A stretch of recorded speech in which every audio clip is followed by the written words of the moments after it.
여기 수수께끼가 있어요. 미국의 어느 도시가 이름을 2번 부를 정도로 사랑받고 있죠? 맞추셨네요. 뉴욕, 뉴욕. 하지만 문제는 우리가 뉴욕에 대해 정말 얼마나 알고 있는 거죠? 전 도시 아래에 있는 도시에 대해 말하는 거예요. 감히 저와 함께 빅애플 지하 투어에 참여해 보시겠어요? 그럼 손전등 챙기세요. 어두워질 거니까요.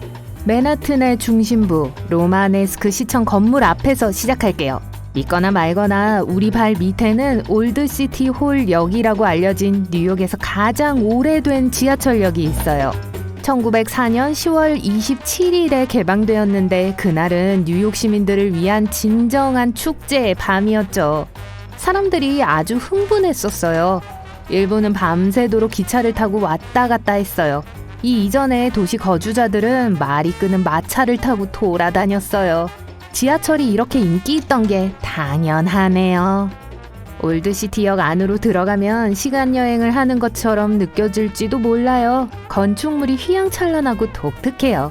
확실히 더 이상 이런 지하철역은 만들지 않죠. 재밌는 사실, 올드시티 홀역은 오늘날 지어졌다면 84억 원이 들었을 거예요. 그 당시에는 수십 개의 황동 샹들리에가 달려 있었어요.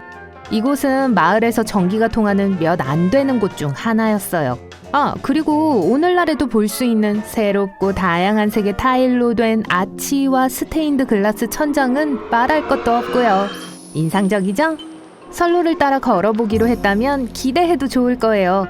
지하 뉴욕은 지상도시만큼 매력적이에요.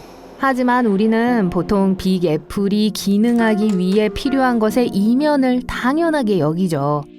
이 아래에서는 뉴욕의 우편 기송관이 한두 개 보일 거예요. 이 관들은 1800년대에 만들어졌고 1950년대까지 작동했었어요. 이것들은 다른 우체국을 통해 사람들의 우편물을 배포하는 걸 책임졌었죠. 편지들은 시속 56km의 놀라운 속도로 날았어요. 그건 거의 전문 달리기 선수만큼이나 빠른 거예요. 분명 유용한 시스템 같지만 사람들의 편지가 지하 5m 상공을 날아다니는 걸 상상하면 기분이 이상해요. 다시 도로 높이로 와서 화려한 렉싱턴과 파크 애비뉴를 돌아다닐 거예요. 유명한 월도프 아스토리아 5성급 호텔이 보일 거예요. 존 레논과 오노요코를 비롯해 프랭클린 루즈벨트와 같은 대통령들은 물론 다른 많은 유명 인사들이 이곳에 머물렀어요. 그래서 호텔이 사람들을 몰래 안팎으로 들여보낼 비밀 시설을 이용한 거예요. 건물 아래에는 61번 선로로 알려진 터널이 월도프 아스토리아와 그랜드 센트럴역을 연결해요. 이 선로는 70년대 후반에 비활성화되었지만 어떤 사람들은 앤디 워홀이 80년대에 그곳에서 파티를 열었다고 해요. 분명 대단했을 거예요. 우리가 다음 방문할 곳은 시 외곽으로 지하철을 타야 해요. 125번가에서 내려 강변공원의 경치가 좋은 물가에 도착해요. 여기서 오래된 지하철 노선에 버려진 선로를 발견할 거예요. 이 선로를 따라가면 프리덤 터널로 불리는 지하 그래피티 갤러리에 도착하게 될 거예요. 이 터널은 흔히 프리덤으로 알려진 80년대의 그래피티 예술가의 이름을 따서 지어졌어요. 이 터널을 탐험하는 동안 그가 15년 동안 그린 40개가 넘는 그래피티 작품을 볼 수 있어요. 제임스 딘 모나리자, 그리고 심지어 프리덤 자신의 자화상 스프레이 그림이 있어요. 다음으로 뉴욕시의 북쪽 지역을 잠시 둘러볼게요. 반 코틀랜드 공원을 걸으면 주 북부로 하이킹하는 기분이 들 거예요. 하지만 절 믿으세요. 여러분은 여전히 도시에 있어요. 길을 따라 여러분은 돌로 만들어진 큰 환기탑들을 만나게 될 거예요. 이 탑들은 한때 오래된 뉴욕의 사회 기반 시설의 일부였어요. 이것은 크로톤 수로였던 곳의 잔해로 이루어져 있죠.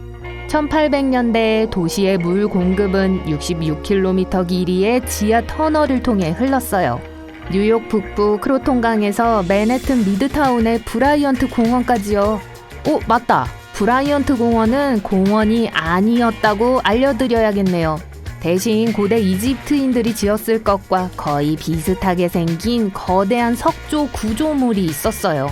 12,200평방미터의 이 구조물은 도시의 저수지 역할을 했어요. 심지어 사람들이 저수지의 수정 같은 물을 보면서 오후 산책을 즐길 수 있게 위에 길도 있었어요. 자, 탐험하느라 배고프시죠? 하지만 걱정 마세요. 우리의 다음 방문지에는 맛있는 음식이 포함되어 있어요. 맨해튼을 떠나 브루클린으로 갈게요. 혹시 모르셨을까봐 뉴욕시는 맨해튼, 퀸스, 브롱스, 스태튼 아일랜드, 브루클린 5개의 자치구로 이루어져 있어요. 크라운 하이츠, 우리의 목적지예요. 이 거리 밑에 오래된 치즈로 가득한 동굴이 있다고 하면 믿으시겠어요? 정말 파리 같아요. 그곳에 내려가면 이제는 사무실 공간으로 쓰이는 100년 된 건물을 지나야 해요. 열심히 일하고 있는 모든 사람들에게 손을 흔들어 인사하고 지하 9m 아래로 내려가는 계단으로 가봐요. 여기서는 손전등이 필요 없어요.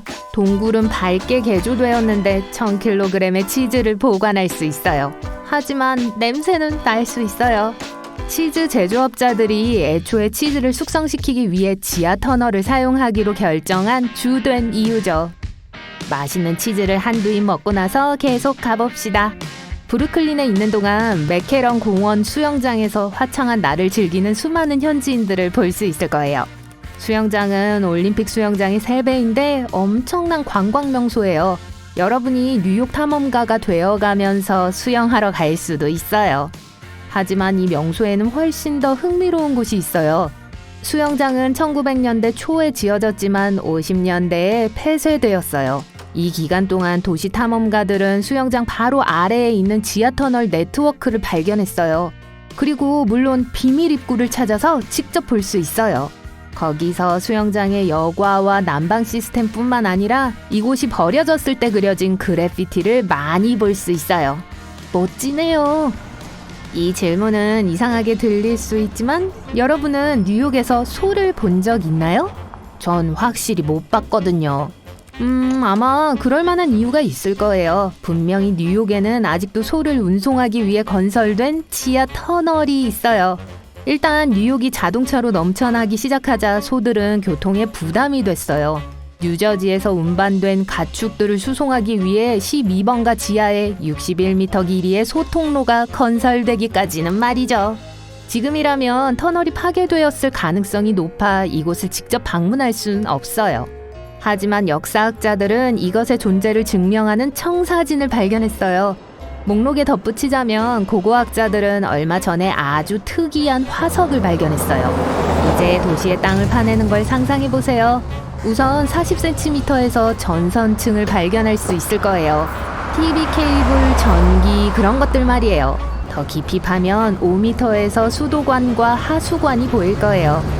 하지만 그때 뉴욕의 표면 5m 아래에서 발굴자들은 화석화된 난파선을 발견했어요.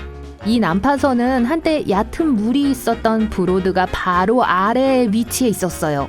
사람들은 난파선이 1600년대로 거슬러 올라갈 거라고 믿어요. 길이가 27m, 너비는 8m예요. 그리고 그게 다가 아니에요. 바워리와 카날가의 교차점에서 엔지니어들이 거울로 덮인 벽과 천장이 있는 방을 우연히 발견했어요.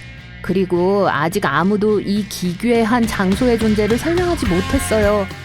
우리의 빅 애플 지하 방문이 끝나가고 있지만 확실히 아주 자세한 세부 사항들을 살펴보셨죠? 끝내기 전에 뉴욕시 요리가 제공하는 최고의 음식을 즐겨보세요. 맛 좋은 베이글이에요. 다음번에는 파리나 심지어 런던까지 갈지 누가 알겠어요. 또 봐요, 탐험가들.